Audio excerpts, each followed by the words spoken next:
Mastering relative adverbs, a key to expand your English.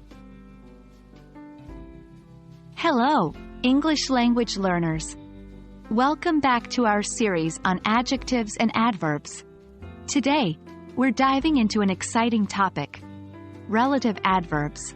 We're going to discover what they are, why they're essential, and how to use them effectively. So, let's get started. Relative adverbs are words that both relate to and modify a verb, an adjective, another adverb, or even a whole sentence. They are similar to relative pronouns, but they introduce adjective clauses that describe a place, time, or reason. The three primary relative adverbs are where, when, and why. Example: this is the house where I was born. I will never forget the day when we first met. The reason why I am late is that I missed the bus. The power of relative adverbs lies in their ability to combine sentences while providing a seamless transition.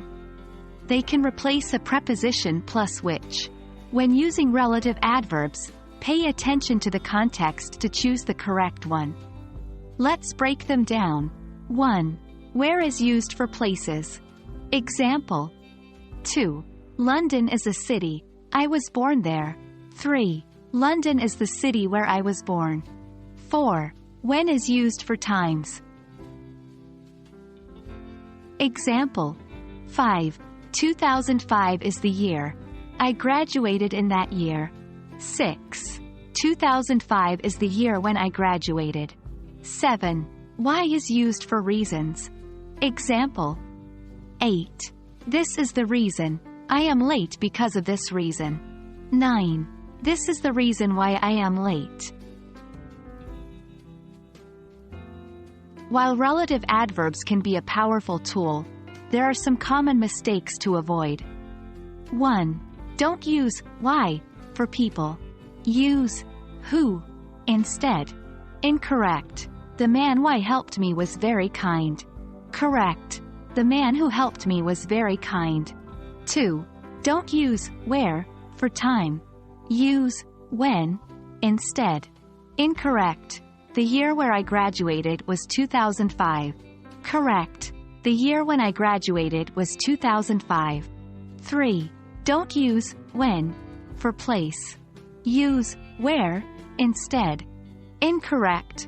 This is the house when I grew up. Correct. This is the house where I grew up.